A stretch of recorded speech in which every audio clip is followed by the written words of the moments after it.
All right, Tucker, thanks a lot. So this weekend, Sunday, the 5-10 Redskins take on the not going to the playoff Eagles, hoping to improve the record, of course. Well, many fans have given up this year and are looking ahead to next season, but our own Dave Ross joins us with a special guest now to talk about the Burgundy Gold's off-season plan. Tony, you know, there are a million questions associated with this team right now. Of course, the quarterback question is always the #1 question. We're going to address that in 1 second. But who better to break it all down than J.I. Halsell? Comes to us from Priority Sports, a friend of the show. Welcome back. Happy holidays to you. Happy holidays. Thanks for coming back in town so you could come join us on do a little TV spot with us. J.I., let's talk about Shanahan first and foremost, right? We heard yesterday he said basically, look, I'm coming back. I mean, don't ask me. I'm pretty confident that I'm coming back. Ask Dan Snyder. Second year out of a 5-year deal. Are there any questions about whether or not he'll come back? No, I don't think so at all. I think the owner, when he brought Coach Shanahan here, understood that this is, in essence, a rebuilding process, and there's going to have to be some patience. And you can't constantly turn over coaches every other year and expect for continuity to develop and for, you know, some sort of plan to take hold.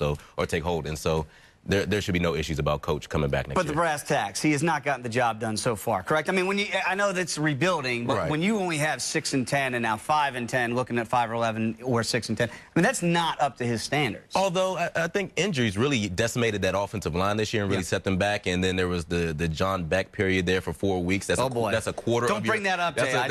That's a quarter of your season. and so, you know, so there were some other things outside of just roster development that really set this team back this season. Very good. Let's talk about that quarterback situation, J.I., because in this town, we know that they love a good quarterback controversy, better than even a political controversy. So, Rex Grossman, he's unrestricted.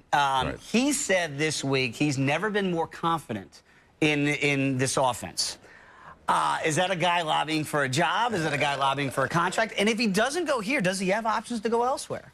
One, we could make the argument that maybe he's a little too confident in this offense given some of his decision-making. But I think that when a guy knows an offense as you know, intricately as he does, there's a market for him, whether it's here in Washington or back in Houston, where they could possibly use a backup quarterback to a Matt Schaub, you know, coming to go back, and because he knows the offense. So, you know, I suspect they'll make a push, though, for him to come back here to Washington next year, and whether it's to be the starter or to be kind of the veteran mentor to a young quarterback. So you think he will be here? I think there's a good chance he'll be back. Okay, good chance. I heard that. Fred Davis is an unrestricted free agent. We talked about him last time you were here a couple months ago.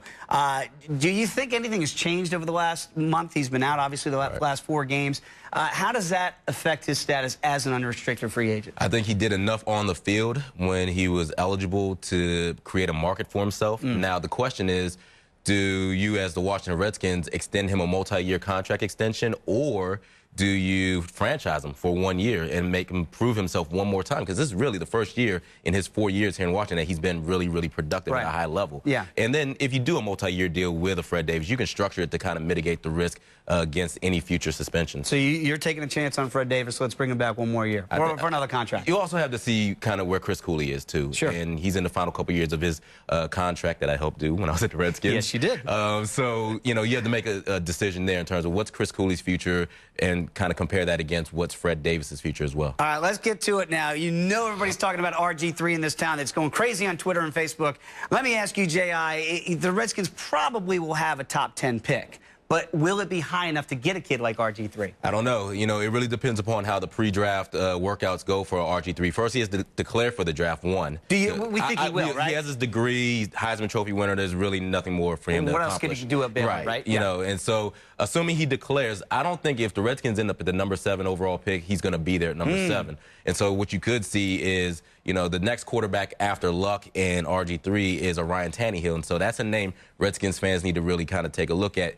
And his draft stock could fluctuate. The consolation prize. He's going to be the consolation prize. But, you know, you don't take him at 7. You could see the Redskins trade back and take a Ryan Tannehill. But if RG3 slips for whatever reason, then he's their guy probably at 7. We talked a little bit about this in the green room. Just tell everybody as an agent, what do you have to go through to talk to a kid like RG3 who has not yet declared himself eligible for the draft? Because he has a certain level of notoriety given his success at Baylor as an agent, you really want to make sure you go through the compliance office at Baylor University and go through whatever protocols they have in place, because he's a special kid. He's not your normal student athlete.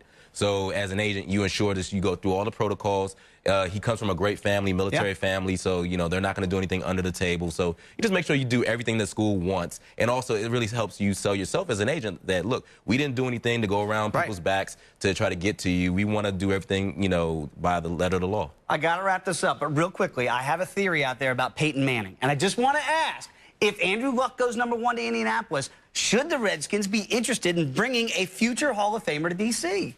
No, when you trade for that contract, that's a pretty expensive contract that you would end up having to trade for. You know, he's got a $28 million option bonus. That's an expensive deal. The money man says no. This is why Dan Snyder had you under his employ for as long as. Or maybe that's why I'm not there anymore. J.I. Halsell, always great having you in. We appreciate it. Anytime you're in town, you're always a frequent guest, and we want you to come back here. Thanks so for thank having you very me. much. Guys, he says no to Peyton Manning. Too much money. I got to go with the guy that knows the numbers. Me too. And he knows the numbers. Yep, I'm with you, Jay. Thanks for being here this morning. Do appreciate it.